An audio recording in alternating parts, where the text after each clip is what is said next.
Y'all remember when Scott Adams went on his racist rant and he said that white people need to get away from black people? And remember, he also said, don't help us anymore. I mean, I'm like, I'm still trying to figure out what this help is. Because like I said, that help must be invisible because nobody sees it. But he claimed he was helping, and I never seen no such thing of him out here helping. But let's get into this different story. This is, you're going to understand why I am referencing Scott Adams. This is Robin DiAngelo, and she labels herself as anti racist. And she does a lot of talking about white fragility and how black people can deal with white fragility. So I'm going to let you listen to a recent Zoom that came out where she was talking with a group of three other women. So this is a very short clip, and then I'll be right back with my commentary. And then I'm a big believer in affinity space and affinity work. And I think people of color need to get away from white people and have some community with each other.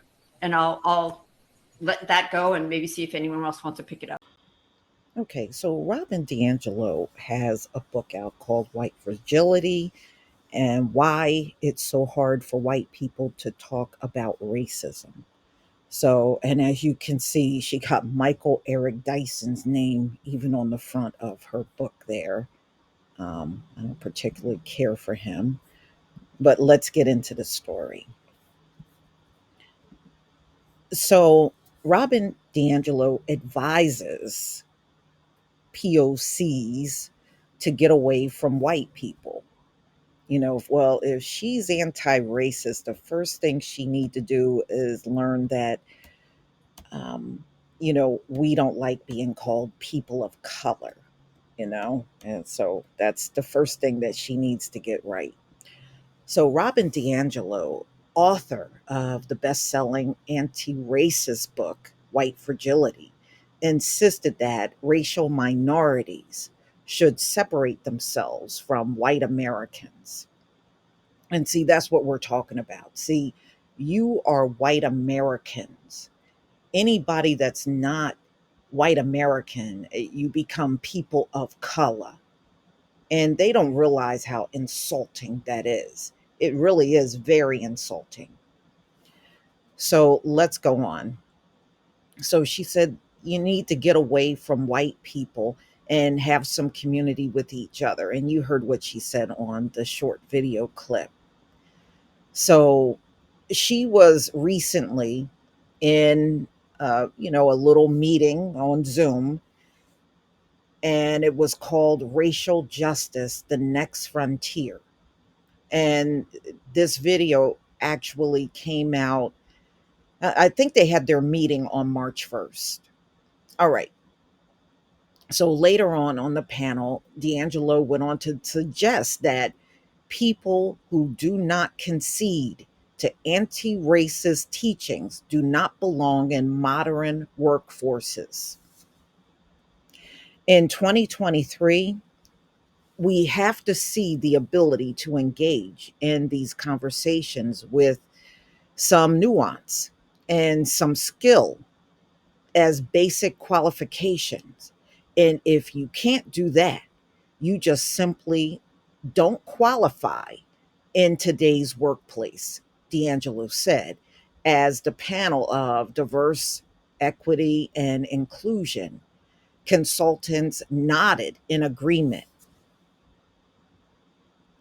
All right. So she went on to say, what I want to do is create a culture that actually splits out those who are resistant.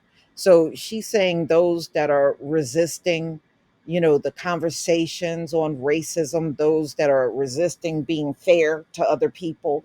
She said, those people need to be split off.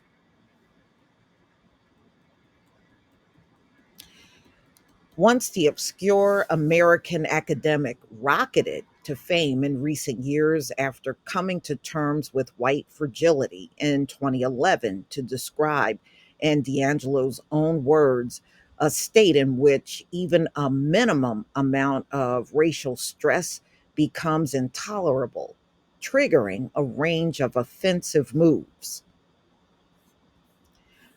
The following year, DiAngelo wrote a book of the same name, which spent nearly 3 years on the New York Times bestseller list and became popular following the murder of George Floyd in May of 2020.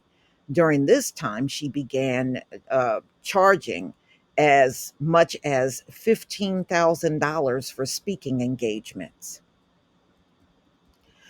Among the book that was the most highlighted section for readers, according to Amazon, including passages as, here we go, people of color may also hold prejudices and discriminate against white people, but they lack the social and institutional power that transforms their prejudice and discrimination into racism.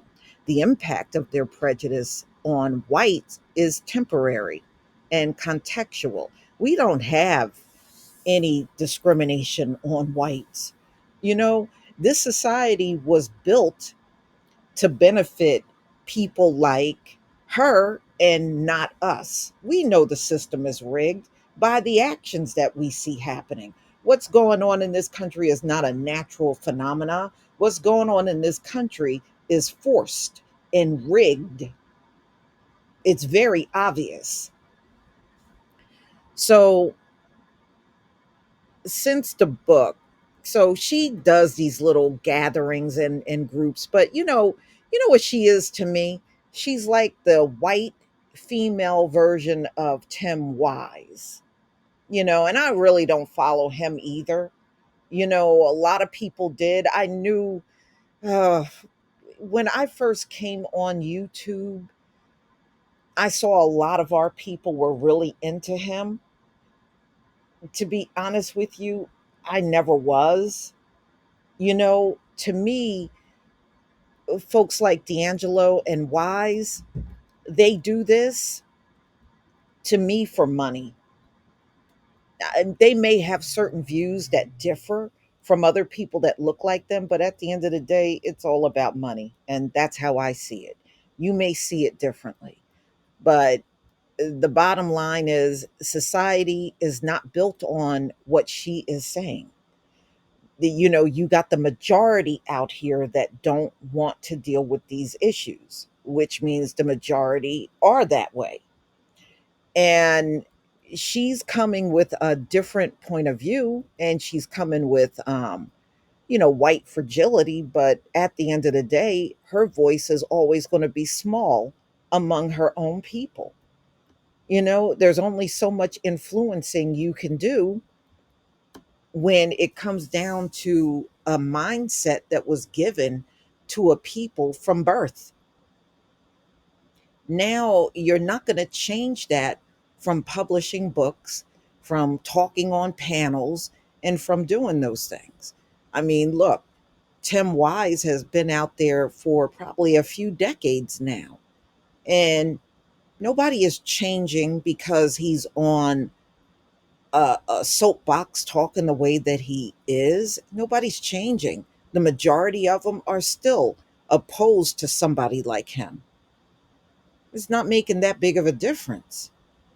And it never will. See, once that seed is planted, they're not going to change. They don't want to change. So, y'all tell me what you think about this video and about what she said. Please leave your comment and subscribe. Don't forget to hit on the notification bell, and I'll see you on the next video. Peace, family.